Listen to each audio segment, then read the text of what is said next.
আসসালামু আলাইকুম প্রিয় দর্শক, আপনাদেরকে শুভেচ্ছা ও আমন্ত্রণ জানাচ্ছি চ্যানেল আই সংবাদে। আর এখনকার সংবাদ নিয়ে আপনাদের সাথে আছি আমি খায়রুল বাশার। বিস্তারিত সংবাদের শুরুতে জানিয়ে দিচ্ছি সুপার ফ্রেশ ফর্টিফাইড সয়াবিন তেল সংবাদ শিরোনামগুলো। তৈরি পোশাক শিল্প বাঁচাতে জাতীয় ঐক্যের আহ্বান জানিয়েছে বিএনপি। শ্রমিকদের কাজে ফিরতে উপদেষ্টাদের আহ্বান।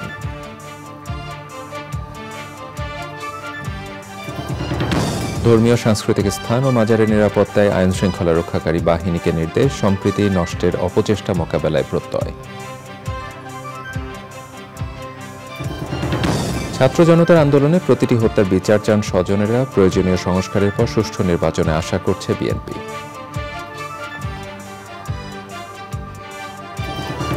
রাজনৈতিক ঐক্যমত্য ও স্বচ্ছতার ভিত্তিতে নির্বাচন কমিশন গঠনে সংস্কার কমিশনের পরামর্শ। নির্দলীয় সরকারের অধীনে ভোটের তাগিদ।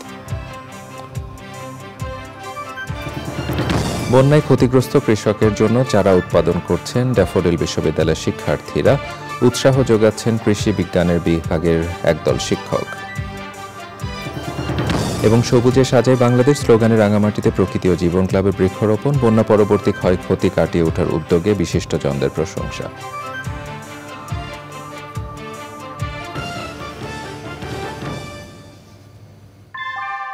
আমরা তৈরি করি বিশ্বমানের জার্মান প্রযুক্তির ভূমিকম্প সহনশীল থার্মেক্স রড, যা আপনার স্থাপনাকে নিরাপদ রাখে প্রজন্ম থেকে প্রজন্ম। সালাম স্টিল, মোস্ট ডিউরেবল স্টিল। প্রিয় দর্শক, এতক্ষণ সংবাদ শিরোনামগুলো জানাচ্ছিলাম। এখনকার সংবাদ আয়োজন একই সঙ্গে চ্যানেলের ইউটিউব চ্যানেল এবং চ্যানেলের ওটিটি প্ল্যাটফর্ম আইস্ক্রিনে লাইভ স্ট্রিমিং হচ্ছে। এবারে নিয়ে যাচ্ছে অন্যান্য আয়োজনে। তৈরি পোশাক শিল্প বাঁচাতে জাতীয় ঐক্যের আহ্বান জানিয়েছে বিএনপি। সন্ধ্যায় তৈরি পোশাক শিল্প মালিকদের সঙ্গে বৈঠক শেষে দলটির স্থায়ী কমিটির সদস্য আমির খসরু মাহমুদ চৌধুরী বলেন, অর্থনীতির স্বার্থে শিল্পটিকে কেবল টিকিয়ে রাখা নয়, এর বিকাশে সবাইকে একসাথে কাজ করতে হবে। না হলে সামাজিক অস্থিরতা সৃষ্টি হয়ে দেশ গড়ার সুযোগটি হাতছাড়া হতে পারে বলে আশঙ্কা তার। উত্তরায় বিজিএমইএর ভবনে সরকার, মালিক ও শ্রমিক প্রতিনিধিদের বৈঠকে ফলপ্রসূ সমাধান না পেয়ে শিল্পটির নেতারা হোটেল সারিনায় বিএনপির এই শীর্ষ নেতার সঙ্গে বসেন। বৈঠকে বসেই সাবেক বাণিজ্যমন্ত্রী আমির খসরু মাহমুদ চৌধুরী মোবাইল ফোনে সাভার, আশুলিয়া ও গাজীপুর সহ শ্রমঘন এলাকায় বিএনপি নেতাদের সঙ্গে কথা বলে শিল্পের স্বার্থে সবাইকে এক হয়ে কাজ করার নির্দেশ দেন। এই শিল্পের চলার পথে কেউ যদি বাধা হয়ে দাঁড়ায় তাহলে বাংলাদেশের মানুষ সেটা গ্রহণ করবে না। আমার মনে হয় কোনো শক্তি আজকে বাংলাদেশের মানুষ একটি লম্বা জীবন নিজের রক্ত দিয়ে দেশটাকে যে জায়গায় আজকে একটা আমরা দ্বিতীয়বার স্বাধীনতা অর্জন করেছি যে কথাটা বলছে, যে একটা নতুন বাংলাদেশ দেখতে চায়, এইটার পথে অন্তরায় হয়ে এই শিল্পকে বাধাগ্রস্ত করে কেউ বেশি দূর এগোনোর কোনো সুযোগ নাই এবং তাদেরকে দেশের মানুষ ক্ষমা করবে না। তাদের এই শিল্পের অন্তরায় হয়ে দাঁড়ানোর জন্য কোনো সুযোগ সৃষ্টি করতে পারবে না বলে আমরা বিশ্বাস করি। এখানে সবাই আমরা ঐক্যবদ্ধ আছি। বাংলাদেশ হচ্ছে বিশ্বের খুব কম দেশ আছে যেখানে মহিলার এমপ্লয়মেন্ট পার্সেন্টেজ যদি আপনি হিসাব করেন, এই দক্ষিণ এশিয়াতে যদি হিসাব করেন, মহিলা এমপ্লয়মেন্টের পার্সেন্টেজ বাংলাদেশ হাইয়েস্ট কিন্তু, এবং এটা গার্মেন্ট শিল্পের কারণে হতে পেরেছে এবং এটা আমরা গর্ববোধ করি। এটাকে আমরা অব্যাহত রাখতে হবে। তৈরি পোশাক কারখানা নতুন করে অস্থিরতা তৈরি হলে অনির্দিষ্টকালের জন্য সব কারখানা বন্ধ করে দেওয়ার হুঁশিয়ারি দিয়েছেন মালিকরা। রাজধানী উত্তরায় বিজিএমইএ ভবনে তৈরি পোশাক শিল্পের বর্তমান সংকট নিরসনে করণীয় নিয়ে মতবিনিময় সভায় এমন অবস্থানের কথা জানান তারা। শ্রমিকদের কাজে ফেরার আহ্বান জানিয়েছেন শিল্প উপদেষ্টা তাফহিমুল ইসলামের রিপোর্ট। তৈরি পোশাক শিল্পে অস্থিতিশীল পরিবেশ দূর করতে শনিবার বিজিএমই ভবনে মালিক ও শ্রমিক নেতাদের নিয়ে বিজিএমের মতবিনিময় সভায় উপস্থিত ছিলেন অন্তর্বর্তী সরকারের 3 উপদেষ্টা। সভার শুরুতে বক্তব্য রাখেন মালিকরা, তবে শ্রমিক নেতার বক্তব্য শুরু করতেই মালিকদের বাধার মুখে পড়েন।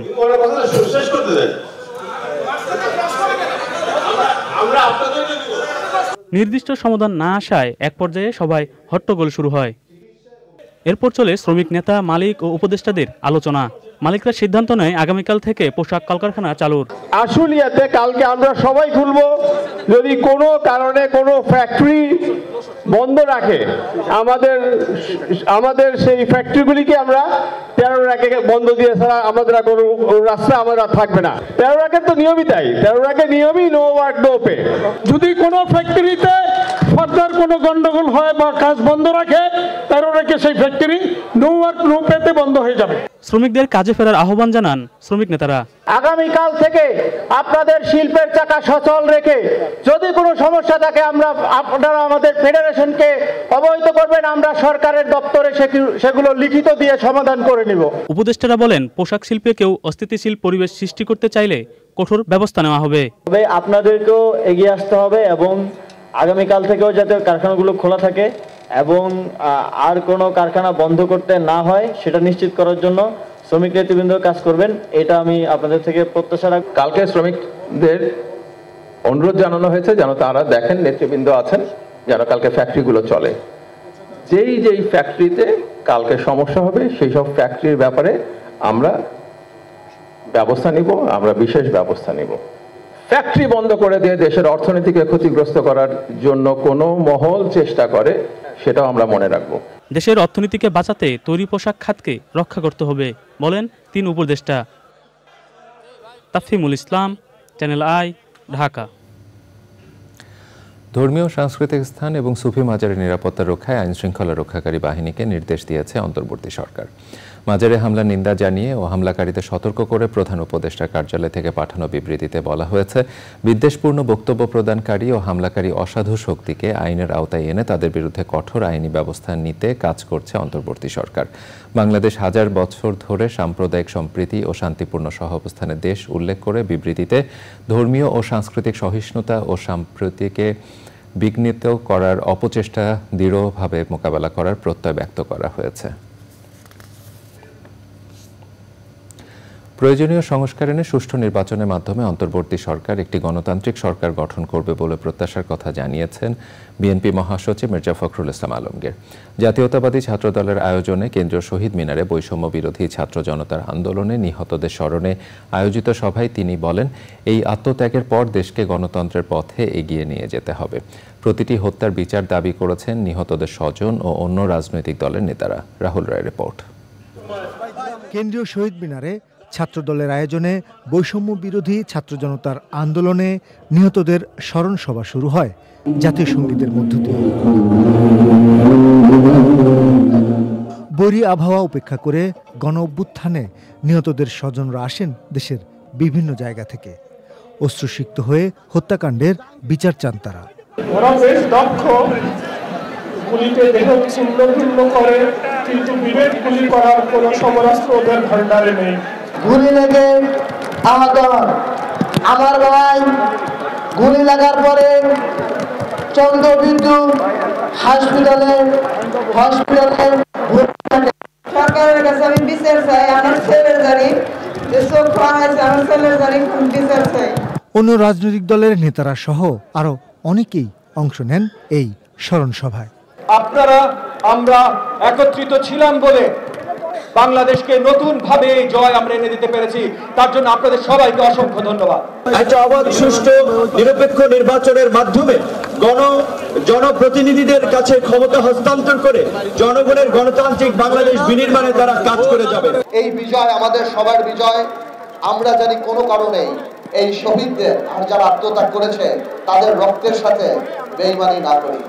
সামনের বাংলাদেশে আমরা জানি আল্লাহকে ভয় পাই, ক্ষমতাকে দায়িত্ব হিসেবে দেখি এবং এই রক্তের যথাযথ সম্মান দিতে পারি। নিহতদের প্রতি শ্রদ্ধা জানান বিএনপি মহাসচিব মির্জা ফখরুল ইসলাম আলমগীর।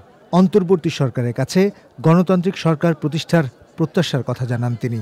জনগণ মনে করে যে এই প্রত্যাশা করে এই সরকার তাদের এমন একটা গণতান্ত্রিক ব্যবস্থা, একটা লেভেল প্লেইং ফিল্ড তৈরি করে দেবে, গণতন্ত্রের প্রতিষ্ঠানগুলোকে আবার তারা সংস্কার করে এমন একটি জায়গায় আনবে যেখানে সত্যিকার অর্থেই একটা অর্থবহ নির্বাচনের মধ্য দিয়ে, নিরপেক্ষ নির্বাচনের মধ্য দিয়ে আমরা একটা গণতান্ত্রিক রাষ্ট্র, গণতান্ত্রিক সমাজ প্রতিষ্ঠা করতে পারি। আজকে যারা নিহত হয়েছেন এই 16 বছর ধরে এবং বর্তমানে এই আন্দোলনে, তাদের সকলকে রাষ্ট্রের তরফ থেকে তাদের ক্ষতিপূরণ দিতে হবে এবং তাদেরকে ভাতা দিতে হবে, প্রদান করতে হবে।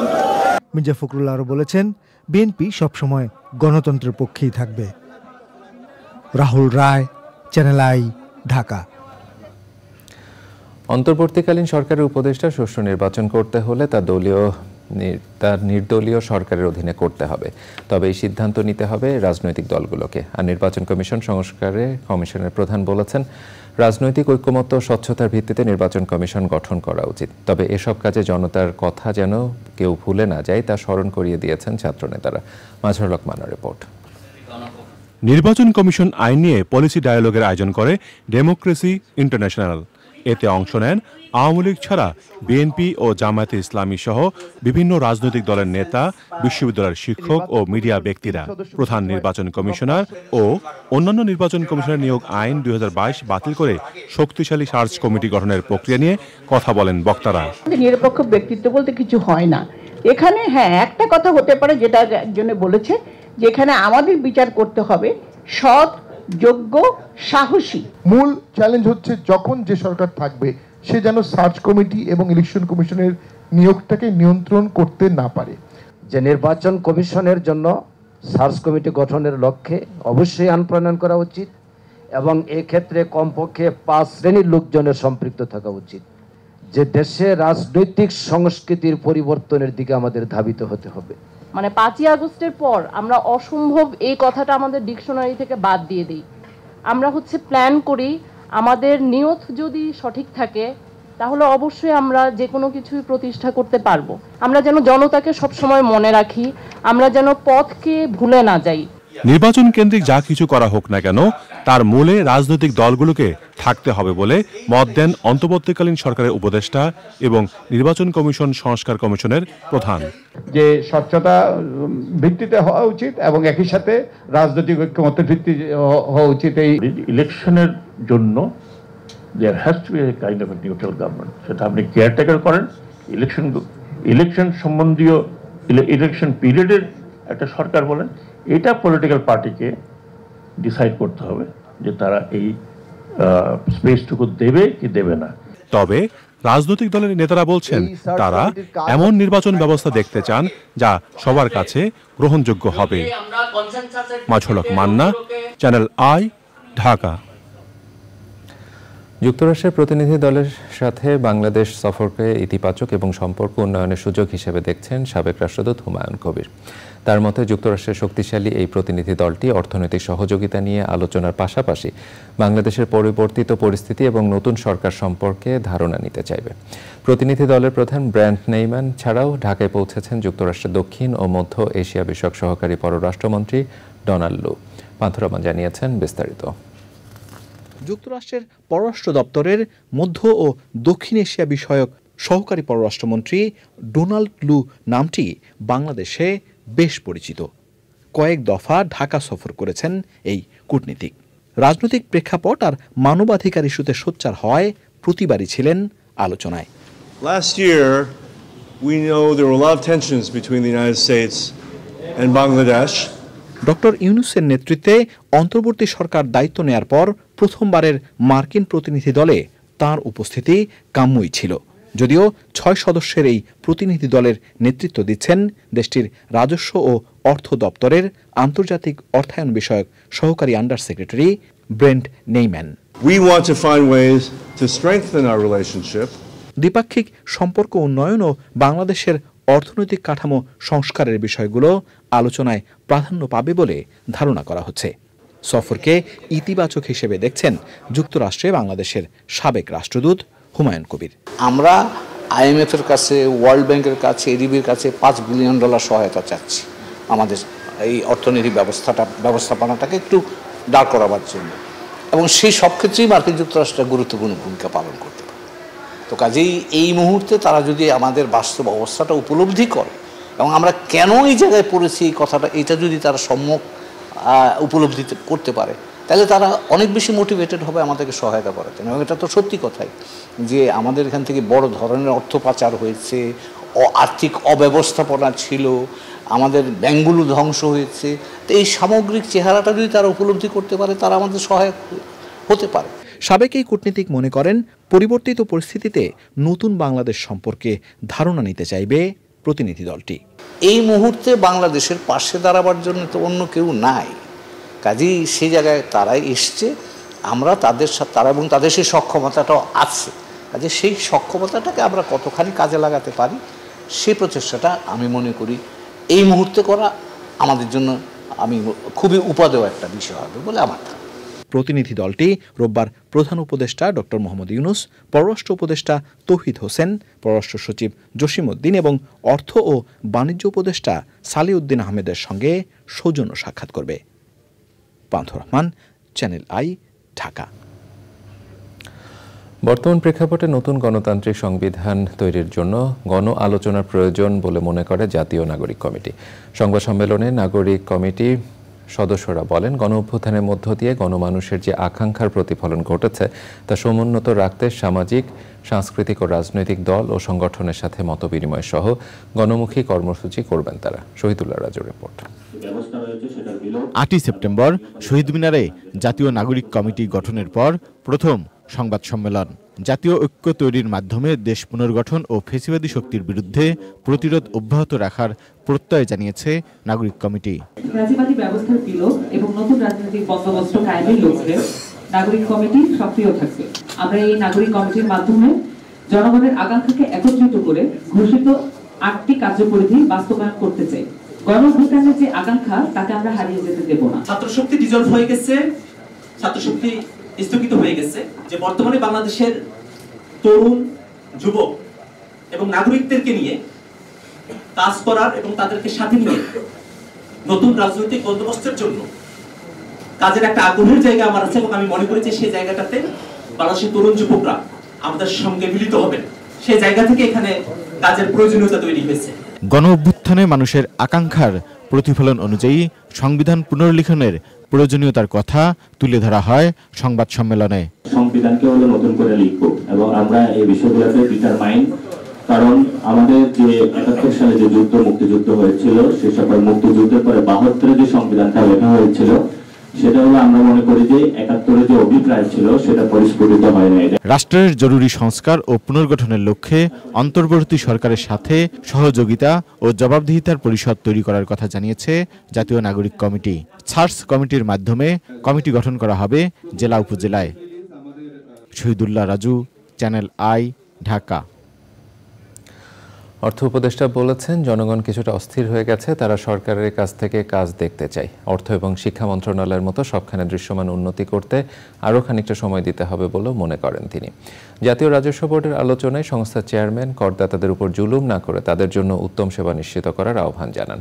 রিজভি নেওয়াজের রিপোর্ট। জাতীয় রাজস্ব বোর্ডে আয়কর আইন নিয়ে আলোচনা। বিসিএস কর কর্মকর্তাদের আয়োজনে প্রধান অতিথি অর্থ উপদেষ্টা ডক্টর সালেউদ্দিন আহমেদ। স্বাগত বক্তব্যে কর প্রশাসনের নানা বিষয় তুলে ধরেন এনবিআর চেয়ারম্যান।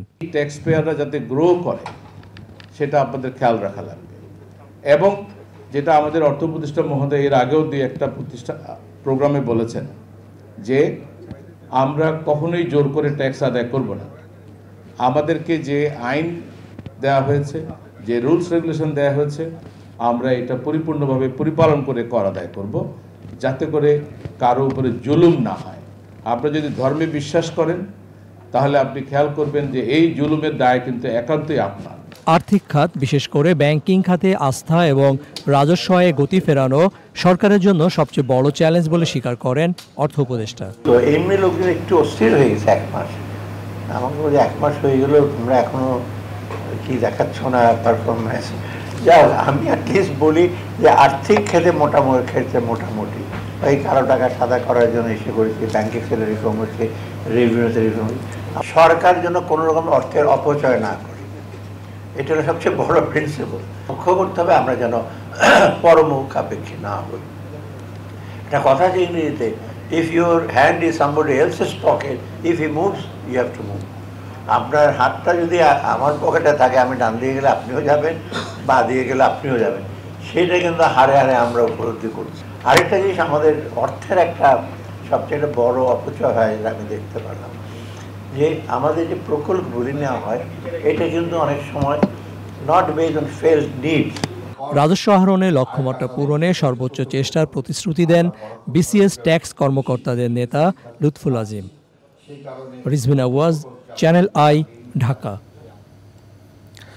আগস্টে আকস্মিক বন্যায় ক্ষতিগ্রস্ত কৃষকদের সহযোগিতায় অন্তর্বর্তীকালীন সরকারের বিভিন্ন উদ্যোগের পাশাপাশি বেসরকারি পর্যায়েও অনেক উদ্যোগ নিচ্ছেন। বাংলাদেশের বিভিন্ন বিশ্ববিদ্যালয়ের শিক্ষার্থীরা বন্যা পরবর্তী সময়ের জন্য ধান ও সবজি চারা উৎপাদন করছেন। ড্যাফোডিল ইন্টারন্যাশনাল ইউনিভার্সিটি কৃষি বিজ্ঞান বিভাগ উদ্যোগে নিয়েছে 120 একর জমিতে চাষ উপযোগী চারা উৎপাদনের। বিস্তারিত শাইখ সিরাজের রিপোর্টে। বন্যা পরবর্তী সময় ক্ষয়ক্ষতি পুষিয়ে ঘুরে দাঁড়ানো কৃষকের জন্য সবচেয়ে বড় চ্যালেঞ্জ। এ সময় আমনের চারা এবং রবি ফসলের বিভিন্ন সবজির তৈরি চারা হাতে পেলে কৃষক উপকৃত হবে। এই ভাবনা থেকে দেশের বিভিন্ন বিশ্ববিদ্যালয়ের শিক্ষার্থীরা কৃষকের জন্য চারা উৎপাদন কার্যক্রম হাতে নিয়েছে। আমরা কৃষি বিশ্ববিদ্যালয়ের সাধারণ শিক্ষার্থীরা লেটারনের কতগুলো ভ্যারাইটি দিয়ে আমরা তাদেরকে চারা দিয়ে কিছু সার দিয়ে বাংলাদেশের যে বন্যা দুর্গত এলাকাগুলো আছে সেখানে বিতরণ করার চেষ্টা করব। টোটাল 1.5 একর জমিতে 600 কেজি বীজ ফলানো হয়েছে। 50 থেকে 60 একর জমি আমরা রোপণ করতে পারবো। শেরেবাংলা কৃষি বিশ্ববিদ্যালয় এবং বাংলাদেশ কৃষি বিশ্ববিদ্যালয়ের পাশাপাশি বেসরকারি উচ্চশিক্ষা প্রতিষ্ঠান ড্যাফোডিল ইন্টারন্যাশনাল ইউনিভার্সিটির কৃষি বিজ্ঞান বিভাগ উদ্যোগ নিয়েছে 40 লাখ ধান এবং সবজির চারা উৎপাদনের। ট্রেতে বীজতলাগুলো তোমরা করেছো? জি স্যার। আচ্ছা, এটা কোন ভ্যারাইটি আমাদের? এটা স্যার বিনা বিষ। এর মাধ্যমে জনগণকে যেভাবে সাহায্য করতে পারছি এবং আমাদের যে হাতে কলমে যে ব্যবহারিক শিক্ষা সেটাও আমাদের মানে প্রসন্ন হচ্ছে। রহিম স্যার খুব সুন্দর টাইটেল নিয়েছে, আমরাও মজা হইতেছি, শিখা হইতেছে হাতে কলমে, যেটা আমাদের পরে শিখতে হবে এখনই শিখে করতেছি। এটা এই বিষয়ে শিক্ষার্থীদের উৎসাহ জুগিয়ে যাচ্ছেন বিভাগের শিক্ষকরা। তো স্টুডেন্টরা প্রথমে আইডিয়া নিয়ে আসলেও মানে পরবর্তীতে মোটিভেশনটা আমরা ওদেরকে দিয়েছি। তো আমাদের তো ড্যাফোডিল অনেক ছাত্র এবং ছাত্ররা স্বতঃস্ফূর্তভাবে তারা কাজ করতেছে। আর এই ব্যাপারে সর্বত্র আমাদের ড্যাফোডিলের অ্যাডমিনিস্ট্রেশন, আমাদের মিডিয়া ল্যাব বলি, আমাদের ব্র্যান্ডিং ল্যাব বলি, আমাদের সবাই কিন্তু আমাদেরকে হেল্প করতেছেন। পৃথিবীর সংকট মুহূর্তগুলো ছাত্র সমাজ, তরুণ সমাজ এগিয়ে আসে। আজকে বাংলাদেশের সংকট উত্তরণ এবং একই সাথে বন্যা পরবর্তী সময়ে যে নতুন সংকট তৈরি হয়েছে সেই সংকট মোকাবিলাতেও বাংলাদেশের বিভিন্ন বিশ্ববিদ্যালয়গুলো এগিয়ে এসছে। বন্যা পরবর্তী সময় ত্রাণ হিসেবে কৃষকদের মাঝে ধান, অন্যান্য শাকসবজি, ফলমূলের চারা বিতরণের একটা উদ্যোগ নিয়েছে, যেটি নিঃসন্দেহে অন্যের জন্য অনুকরণীয়। ঢাকার আশুলিয়ার ড্যাফোডিল বিশ্ববিদ্যালয়ের কৃষি মাঠ প্রাঙ্গণ থেকে শাইখ সিরাজ, চ্যানেল। সবুজে সাজে বাংলাদেশ স্লোগানে পর্যটন শহর রাঙামাটি সবুজায়নে বৃক্ষরোপণ ও চারা বিতরণ করেছে প্রকৃতি ও জীবন ক্লাব। শিক্ষা প্রতিষ্ঠানে গাছের চারা বিতরণ সহ 15,000 গাছ রোপণের লক্ষ্যমাত্রা নিয়েছে ক্লাবটি। বন্যা পরবর্তী ক্ষয়ক্ষতি কাটিয়ে ওঠার পাশাপাশি জীববৈচিত্র্য ও পরিবেশের সুরক্ষায় নেওয়া এমন উদ্যোগকে স্বাগত জানিয়েছেন বিশিষ্টজনেরা। মনসুর আহমেদের তথ্য ভিডিও চিত্রে সাবরিনা হাসানের রিপোর্ট। প্রাকৃতিক দুর্যোগ ও মানবসৃষ্ট নানা কারণে ক্ষতিগ্রস্ত হচ্ছে পার্বত্য জেলা রাঙামাটির প্রকৃতি ও পরিবেশ। এমন পরিস্থিতিতে বৃক্ষরোপণের উদ্যোগ নিয়েছে প্রকৃতি ও জীবন ক্লাব। সবুজে সাজাই বাংলাদেশ এই প্রতিপাদ্যে পর্যটন শহর রাঙামাটিতে বৃক্ষরোপণ কর্মসূচি পালন করেছে প্রকৃতি জীবন ক্লাব। এখানে ফলদ, বনজ, ঔষধি গাছের চারা রোপণ এবং বিতরণ দুটোই করা হয়েছে শিক্ষার্থীদের মাঝে। আমরা যেন সারা বছর ধরে বৃক্ষরোপণ করি, তবে এই সময়টা, এই বর্ষাকালে বৃক্ষরোপণটা হলো উত্তম সময়। সুতরাং এই উত্তম সময় যত বেশি পারি আমরা গাছ লাগানো উচিত আমাদের। এর পাশাপাশি কিন্তু এই বন্যপ্রাণীর আশ্রয়স্থলও কিন্তু এই গাছ। সুতরাং যত বেশি পারি আমাদের লাগাতে হবে এবং বাংলাদেশটাকে সবুজে সাজিয়ে ফেলতে হবে। এমন কার্যক্রমে নতুন প্রজন্ম বৃক্ষরোপণে আরো উৎসাহিত হবে বলছেন সংশ্লিষ্টরা। প্রকৃতি ও জীবন ক্লাব আজকে অনেক বছর যাবৎ কাজ করে যাচ্ছে এবং সফলতার সহিত আমরা তার সুফল পাচ্ছি। অনাদিকাল থেকে প্রকৃতির উপর নির্ভরশীল, এই প্রকৃতিকে বাঁচানোর জন্য এই যে অনন্য উদ্যোগ খুবই অপরিহার্য। সারা দেশে সবুজ বেষ্টনী তৈরিতে প্রকৃতি ও জীবন ক্লাবের উদ্যোগকে স্বাগত জানান বিশিষ্টজনরা। এই ধরনের মহৎ উদ্যোগ আমি মনে করি আমাদেরকে অনেক এগিয়ে নেবে, জাতিকে অনেক এগিয়ে নেবে।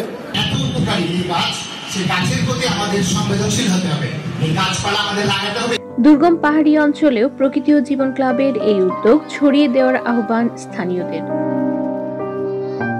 সাবরিনা হাসান, প্রকৃতি ও জীবন ডেস্ক, চ্যানেল আই। এবার স্পোর্টস।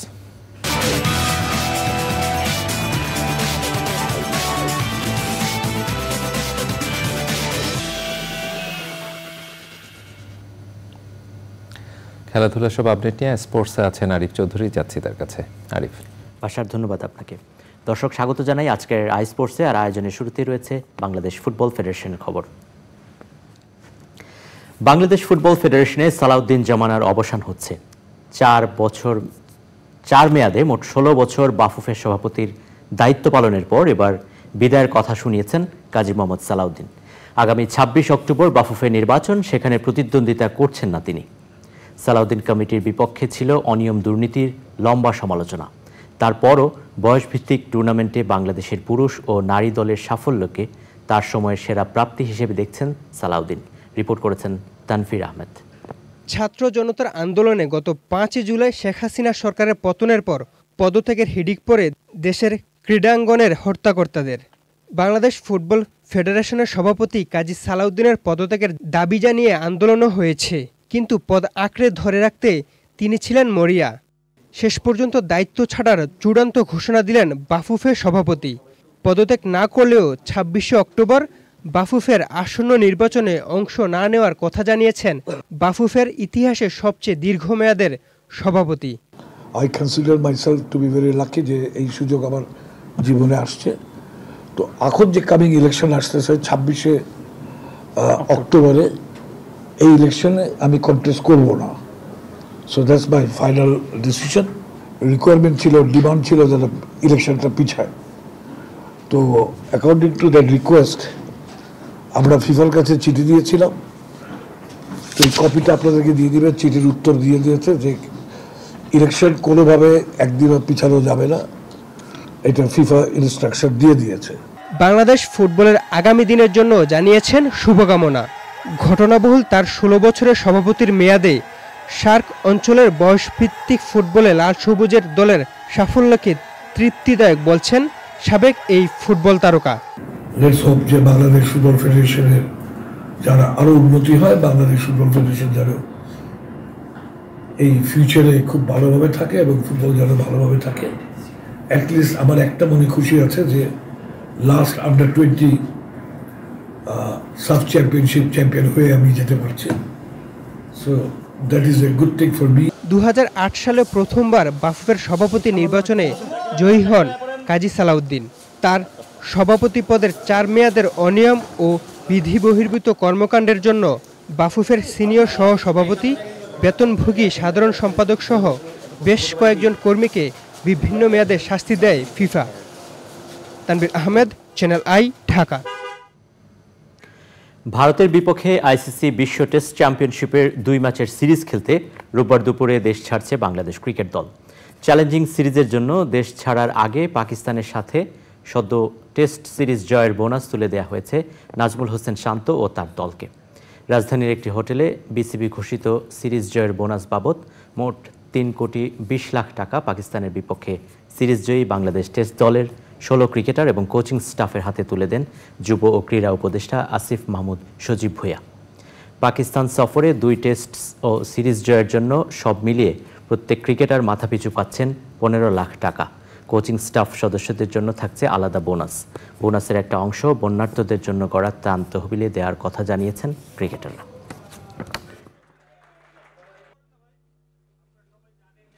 পারফরমেন্সটা একটা স্ট্যান্ডার্ডে আসতে পারি, যেখান থেকে আপনারা রেগুলার বেসিসে আপনি জিতবেন এবং একটা টিম একটা স্ট্রেংথে দাঁড়াবে। যেমন করে আমাদের ওয়ান ডেতে এখন মানুষ মনে করে যে বাংলাদেশ একটা শক্তিশালী দল, যদিও গত ওয়ার্ল্ড কাপে আমরা আশানুরূপ খেলতে পারিনি, ওয়ান ডে ইন্টারন্যাশনালের কথা বলছি। বাট আমি মনে করি ভালো খেলাটা খুব গুরুত্বপূর্ণ। খেলায় তো হার জিত আসবেই, এটা একটা পার্ট। অ্যান্ড আমরা সবাই জানি ইন্ডিয়ার স্ট্রেংথ কী, আমাদের স্ট্রেংথ কী। তবে আমাদের টিম সবচেয়ে এক্সাইটিং, সবচেয়ে বেশি আপনার পেস বোলিং, আমি কিন্তু এরকম পেস বোলিং বাংলাদেশে কখনো দেখি নাই। ইনজুরির ধকল কাটিয়ে 2 মাস পর ফুটবল মাঠে ফিরছেন বিশ্বকাপ ও কোপা আমেরিকা জেতা আর্জেন্টিনার অধিনায়ক লিওনেল মেসি। যুক্তরাষ্ট্রের মেজর লিগ সকারে তার বর্তমান দল ইন্টার মিয়ামির হয়ে রোববার ফিলাডেলফিয়া ইউনিয়নের বিপক্ষে মাঠে নামবেন আর্জেন্টাইন সুপারস্টার। এমনকি এই ম্যাচে মেসি শুরু থেকেই খেলতে পারেন বলে জানিয়েছেন ইন্টার মিয়ামির কোচ জেরার্ডো মার্টিনো। 15 জুলাই কোপা আমেরিকা টুর্নামেন্টে কলম্বিয়ার বিপক্ষে ফাইনালে মেসি ডান পায়ের গোড়ালিতে চোট পান। এরপর আর মাঠে নামতে পারেননি তিনি। এ সময়ের মধ্যে মিয়ামির হয়ে MLS-এর 8টি ম্যাচ ছাড়াও বিশ্বকাপ বাছাই পর্বে আর্জেন্টিনার হয়ে 2টি ম্যাচে মাঠে নামা হয়নি মেসির। শুক্রবার টিমমেটদের সঙ্গে অনুশীলনে দারুণ ছন্দে ছিলেন বাঁ পায়ের জাদুকর। 8 বারের ব্যালন ডিওর জয়ী মেসি পুরনো ছন্দে থেকে দলকে সাহায্য করবেন বলে আশার কথা শুনিয়েছেন মিয়ামির কোচ মার্টিনো।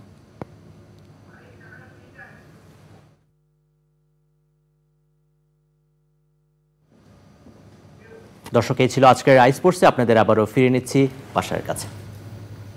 ধন্যবাদ আরিফ। বৈরী আবহাওয়ার কারণে রোববার পল্টনে আন্তর্জাতিক গণতন্ত্র দিবসে সমাবেশ করবে না বিএনপি। দলটির স্থায়ী কমিটির সদস্য AJM জাহিদ হোসেন গুলশান এক সংবাদ সম্মেলনে জানান, রোববারের পরিবর্তে 17 সেপ্টেম্বর মঙ্গলবার বিকেল 3টায় এই সমাবেশ অনুষ্ঠিত হবে।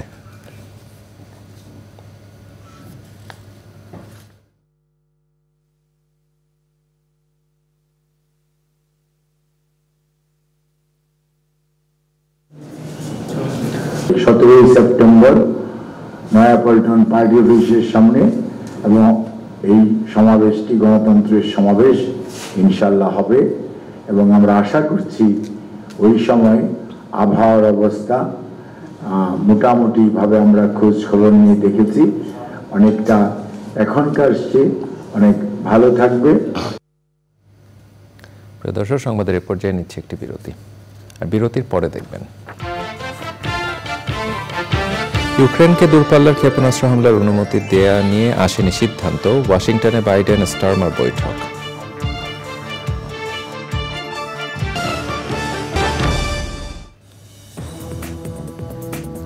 প্রিয় দর্শক, আবার আমন্ত্রণ জানাচ্ছি চ্যানেলের সংবাদে।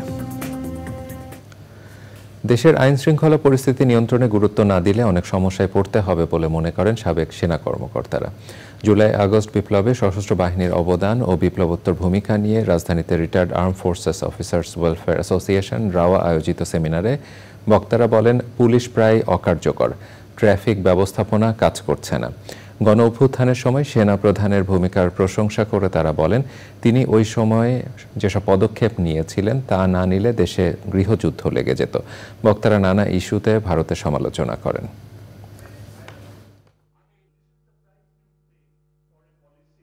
হচ্ছে বিভিন্ন দিকে বিভিন্ন বিষয়ে কথাবার্তা হচ্ছে, আপনার পানির বোতল, প্লাস্টিকের পানির বোতল রিপ্লেস করা হচ্ছে, সবই ঠিক আছে, ভালো কথা।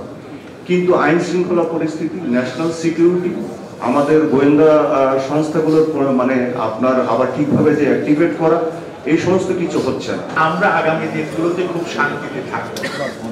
আমাদেরকে মানসিক প্রস্তুতি নিতে হবে যে ভারতের উস্কানিতে এখানে আরো অনেক ঘটনা, দুর্ঘটনা, অঘটন ঘটবে। এবারে নিটোলটাটা আন্তর্জাতিক সংবাদ।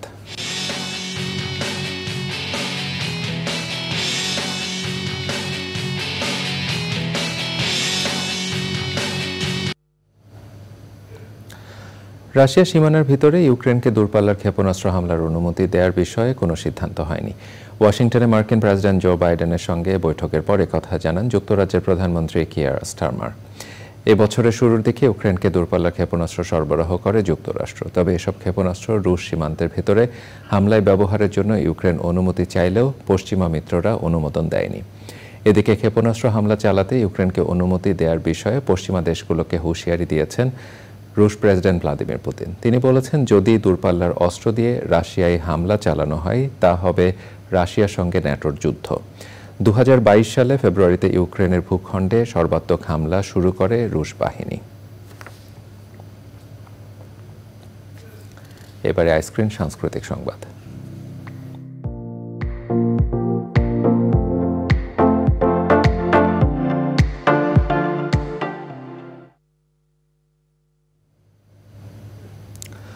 বিনোদনের স্মার্ট দুনিয়া ওটিটি প্ল্যাটফর্ম আইস্ক্রিন। এই প্ল্যাটফর্মে শীঘ্রই প্রদর্শন হতে যাচ্ছে ক্লাসিক সব নাটক, সিনেমা ও সিরিজ। এরই ধারাবাহিকতায় প্ল্যাটফর্মে যুক্ত হলো নতুন নাটক চলতি পথে। নাটকটিতে অভিনয় করেছেন তানজিন তিশা, তৌসিফ মাহমুদ, ডন ও জয়নাল জ্যাক সহ অনেকে। নাটকটি পরিচালনা করেছেন সঞ্জয় সমাদ্দার। আইস্ক্রিনে সাবস্ক্রাইব করে নাটকটি উপভোগ করতে পারবেন দর্শক।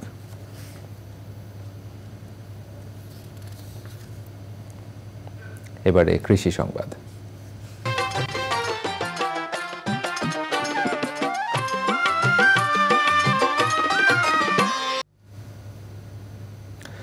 টানা বৃষ্টিতে চাঁদপুর জেলার 2টি সেচ প্রকল্প এলাকায় জলাবদ্ধতা সৃষ্টি হয়েছে। এ কারণে ফসলেরও ব্যাপক ক্ষতি হয়েছে।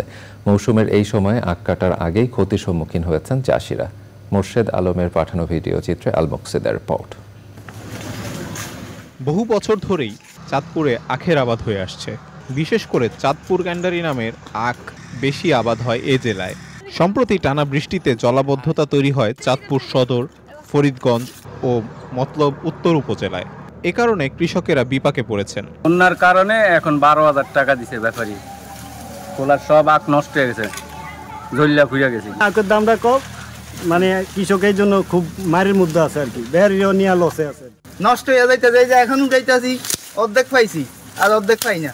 এই ক্ষেত মূলাইছে আগে 45,000 টাকা, এখন এই আখ ক্ষেত মাত্র 22,500। খরচ করছি মনে হয় অন্তত 50,000 টাকা, কিন্তু বেচা হইতে অন্তত 90,000 1 লাখ টাকা।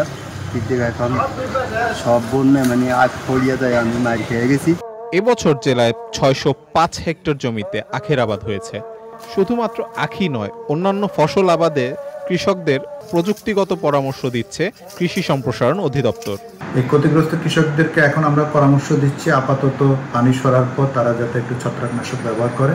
পরবর্তীতে আমরা এই জমিতে যাতে অন্য ফসল করতে পারে, বিশেষ করে আগাম রবি শস্য, সেজন্য কিন্তু আমরা তাদের তালিকা তৈরি করছি এবং সরকারকে অবহিত করছি যাতে প্রণোদনার আওতায় তারা আসে।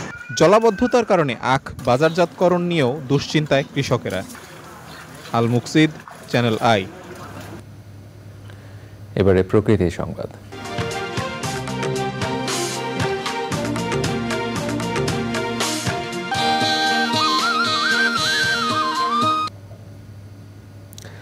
মেঘনা নদীর তীব্র ভাঙনের কবলে কিশোরগঞ্জের ভৈরবে বিস্তীর্ণ জনপদ। এরই মধ্যে বসতবাড়ি হারিয়ে নিঃস্ব হয়েছে 20টি পরিবার, কর্মহীন হাজারো মানুষ। ভাঙন রোধে দ্রুত ব্যবস্থা না নিলে মানচিত্র থেকে হারিয়ে যেতে পারে রেল সেতু ও ভৈরব বাজার সহ বিভিন্ন গুরুত্বপূর্ণ স্থাপনা। এসকে রাসেলের তথ্য ভিডিও চিত্রে আফরোজা হাসের রিপোর্ট। কেপিআই এলাকায় নদী ভাঙনে বিলীন হয়ে গেছে বসতবাড়ি, দোকানপাট সহ লাখ লাখ টাকার মালামাল। এতে আশ্রয়হীন হওয়ার পাশাপাশি কর্মসংস্থান হারিয়েছেন হাজারো মানুষ। বালু কাটার কারণে আমাদের এই বাড়িঘর ভেঙে গেছে। মাটির কারণে কি আমাদের এই এলাকা ক্ষতিগ্রস্ত হইলো না এমনিতে কি কারণে ক্ষতিগ্রস্ত? আস্তে আস্তে 3টা গরম মানে ঘরের 3 জিনিস বা করতে দিন আমরা বাইরে আইব। প্রায় 35টা ঘর ভাঙা টেঙে সব পানির নিচে চলে গেছে। শুধু তাই নয়, ভাঙন হুমকিতে দেশের 27টি জেলায় জ্বালানি তেল সরবরাহকারী ডিপোঘাট এবং সিলেট চট্টগ্রাম রেল সংযোগ সড়ক ও সেতু। সকালে আইছি, আসার পরে কিছু জিনিস ভাঙা পড়ে গেছে আর কিছু জিনিস উদ্ধার করে আমরা পেয়ে গেছি। অনেক ঘরের বিলবার যা ঘর আছে জিও ব্যাগ ফেলা সহ সংশ্লিষ্ট সব বিভাগের সমন্বয়ে প্রয়োজনীয় ব্যবস্থা নেওয়ার আশ্বাস উপজেলা প্রশাসনের। সাথে কথা বলে যেটি জেনেছি যে উনি এই বিষয়ে যদি প্রয়োজন হয় দ্রুতই এই গুদামটি খালি করবেন, যাতে আমরা এই ভিতরে যে সারগুলো রয়েছে সেগুলো নিরাপদ স্থানে নিতে পারি। জীবন জীবিকার রক্ষায় দ্রুত কার্যকর উদ্যোগের আহ্বান ভুক্তভোগীদের। আফরোজা হাসি, প্রকৃতি ও জীবন ডেস্ক, চ্যানেল আই। প্রিয় দর্শক, সংবাদের এ পর্যায়ে আবারও নিচ্ছে একটি বিরতি, আর বিরতির পরে জানাচ্ছি জনগণ সরাসরি উপকৃত হয় না এমন উন্নয়ন প্রকল্প গ্রহণ না করতে বিদ্যুৎ উপদেষ্টার আহ্বান। কয়লা সংকট নিরসনে চলছে আলোচনা। আবার আমন্ত্রণ জানাচ্ছি চ্যানেল আই সংবাদে। জনগণ সরাসরি উপকৃত হয় না এমন প্রকল্প গ্রহণ থেকে বেরিয়ে আসতে হবে বলে জানিয়েছেন বিদ্যুৎ ও জ্বালানি খনিজ সম্পদ মন্ত্রণালয়ের উপদেষ্টা মোহাম্মদ ফাউজুল কবির খান। মাতারবাড়ি বিদ্যুৎ কেন্দ্র প্রস্তাবিত গভীর সমুদ্র বন্দর এলাকা পরিদর্শন শেষে কক্সবাজার হিল ডাউন সার্কিট হাউসের সম্মেলন কক্ষে সাংবাদিকদের তিনি একথা বলেন। মাতারবাড়ি সহ দেশের কয়লা ভিত্তিক কেন্দ্রগুলোর বিদ্যুৎ উৎপাদন নিরবিচ্ছিন্ন রাখতে যথাসময়ে কয়লা আমদানি করা হবে বলে জানান তিনি।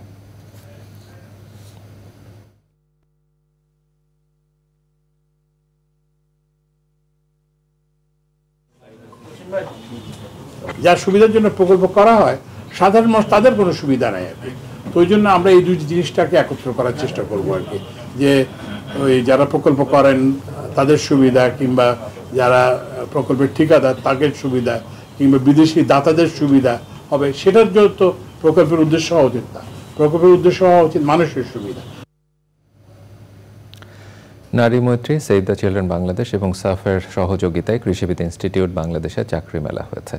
মেলায় 400-রও বেশি তরুণী অংশগ্রহণ করেন। 30টির বেশি নেতৃত্বস্থানীয় প্রতিষ্ঠান কর্মসংস্থানের সুযোগ করে দিয়েছে।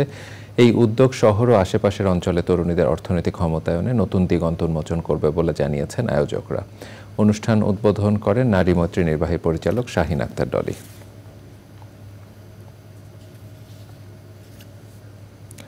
বঙ্গোপসাগরে সৃষ্ট নিম্নচাপটি বর্তমানে স্থলগভীর নিম্নচাপ হিসেবে যশোরে অবস্থান করছে। এর প্রভাবে রাজধানী সহ দেশের বিভিন্ন স্থান এবং চট্টগ্রাম, কক্সবাজার, কুতুবদিয়া সহ উপকূলীয় জেলায় ভারী বৃষ্টিপাত হচ্ছে। বঙ্গোপসাগর উত্তাল থাকায় দেশের 4টি সমুদ্র বন্দরে 3 নম্বর স্থানীয় সতর্ক সংকেত বহাল রেখেছে আবহাওয়া অধিদপ্তর। বিরূপ আবহাওয়া সাগর থেকে তীরে ফিরতে পারেনি কক্সবাজার ও হাতিয়ার 3টি ট্রলার। কক্সবাজার ও নোয়াখালীর প্রতিনিধিদের পাঠানো তথ্য ভিডিও চিত্রে জান্নাতুল বাকিয়া কেকার রিপোর্ট। বুধবার দেশের দক্ষিণ পূর্ব ও উত্তর পূর্ব বঙ্গোপসাগরে সৃষ্টি হয় একটি লঘুচাপ। পর্যায়ক্রমে তা নিম্নচাপে পরিণত হয়ে 13 সেপ্টেম্বর মধ্যরাতে উপকূল অতিক্রম করে গভীর স্থল নিম্নচাপ হিসেবে অবস্থান করে প্রায় সারা দেশেই ভারী বৃষ্টিপাত হচ্ছে। আবহাওয়া অফিস ও পানি উন্নয়ন বোর্ডের পূর্বাভাস অনুযায়ী শনিবার সকাল 6টা পর্যন্ত 24 ঘন্টায় কুতুবদিয়ায় সর্বোচ্চ 273 মিলিমিটার, কক্সবাজারে দ্বিতীয় সর্বোচ্চ 225 এবং চট্টগ্রামে 203 মিলিমিটার বৃষ্টিপাত হয়েছে।